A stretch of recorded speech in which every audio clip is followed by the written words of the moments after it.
Okay, bismillahirrahmanirrahim. Assalamualaikum warahmatullahi taala wabarakatuh. Saya Irwan Fahmi bin Idris, selaku Naib Presiden Pertubuhan Pribumi Perkasa Malaysia.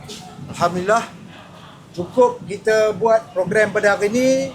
Kita ada menyatakan kita punya, orang kata, ketidakpuas hati kita kepada kerajaan. Sebenarnya hari ini kita nak menyatakan kepada kerajaan bahawasanya tak sepatutnya harga minyak naik sampai RM6. Ya, Itu yang pertama. Yang kedua, ini macam saya cakap dalam ceramah saya tadi. Dia cukup mudah kalau ikutkan sejarah.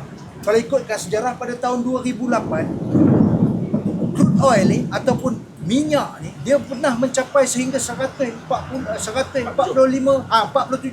dolar satu. Ya. Tetapi ketika itu kecekapan kerajaan berjaya mengawal benda tu. Dan juga kita ringkap balik pada tahun 2022. Ya. Tahun 2022 dia naik juga 100 dolar satu barrel. Pun masih lagi boleh diurus.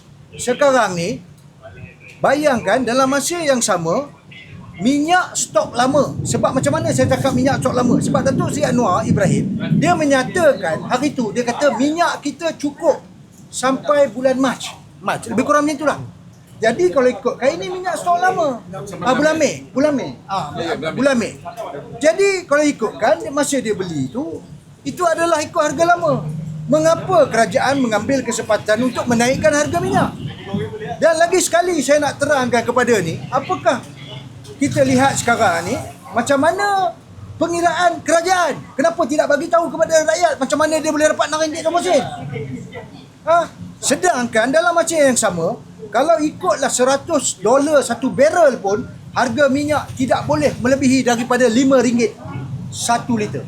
Sekarang ni pergi kepada RM6. Saya nak tanya kepada kerajaan, apakah penggunaan orang yang menggunakan diesel ini menanggung budi subsidi? Saya nak tanya.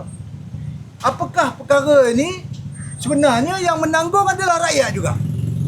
Jadi ini perkara-perkara saya rasa kerajaan perlu peka, kerajaan perlu ambil sikap tanggungjawab. Dulu Datuk Seri Anwar Ibrahim juga yang mengatakan bahawasanya bayangkan 20 sen naik, rakyat berguling, mak sabu dan semuanya berguling dekat jalan. Tapi hari ni naik 80 sen 4 kali. Betul, daripada segi penggunaan diesel, kita tengok penggunaan dekat kereta ni mungkin kita tengok hanya 19-20% saja. Tetapi itu hanya daripada penggunaan kenderaan. Tetapi bagaimana pula dengan kilang-kilang? Bagaimana pula dengan perkara-perkara yang lain? Kalau ikutkan daripada segi liter, penggunaan diesel lebih banyak daripada penggunaan petrol. Jangan kita kira daripada peratusan orang yang menggunakan di dalam raya. Kalau daripada segi industri tak pakai petrol buat mesin dan sebagainya. Ini satu sikap yang tak bertanggungjawab. Datuk Seri Anwar sepatutnya dulu dia antara isu dia menjadi Perdana Menteri pada hari ini adalah antaranya kos sara hidup dan juga harga minyak. Bayangkan tuan-tuan, 20 sen sekarang ni naik 80 sen 4 kali. Nak jadi apa ni? Tak kira lah kita ni negara pengeluar minyak ke apa, cukup ke tak cukup ke. Tapi macam mana nak urus? Sedangkan tuan-tuan, bayangkan di Thailand minyak diorang baru RM4 1 liter. Negara yang mana dahulunya diorang punya rakyat isi minyak kat sini. Sekarang ni dah jadi terbalik. Rakyat kita pula pergi isi minyak dekat sana. Tuan-tuan fikir, ini satu pengkhianatan. Sekarang ni bila orang berkritik dia, orang cakap dia marah. Dia koyak. Dia kata orang macam-macam. Kamu sebagai pemimpin, kamu cuba fikir Datuk Seri. Kamu adalah pemimpin, menjadi pemimpin di atas penderitaan rakyat. Di atas penderitaan rakyat, kamu mendapat menjadi Perdana Menteri. Tetapi akhirnya kamu mengkhianati, kamu khianat rakyat. Kamu tidak mengotorkan janji kamu. Kamu tidak buat apa yang seperti kamu cakap.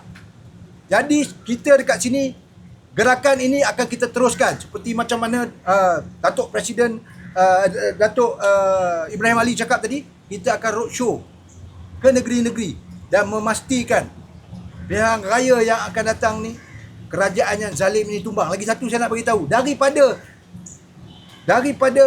Datuk Seri Anwar menyuruh konon-kononnya rakyat berjimat, kamu punya menteri tu banyak, pecatlah mereka. Mereka ni dapat gaji, dapat hasil daripada cukai rakyat.